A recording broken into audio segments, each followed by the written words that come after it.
How long does it take to optimize my Google Ads campaigns? Again, it depends on the budget.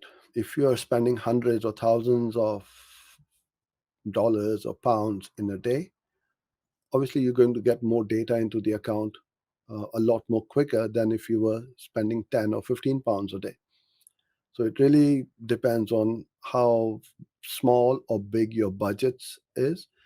And optimization is not a case of set and done and forget. It is a continual process. Google is going to show more and more of your ads to irrelevant queries because now exact match is not exact anymore, right? So they will show your ads to close variants of your exact match keyword, which you don't want to show it for. So you have to keep adding negative keywords to combat that variation.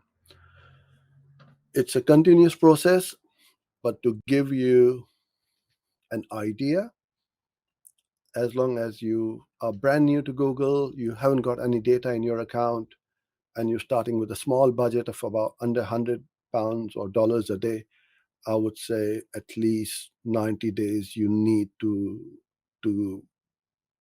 make your optimization work pretty well, because by that time you will have, or you should have, a fair amount of negative keywords. Target those queries which are coming through and adding them into your account, which are good, and taking out all the bad ones as negatives, which are showing your ads.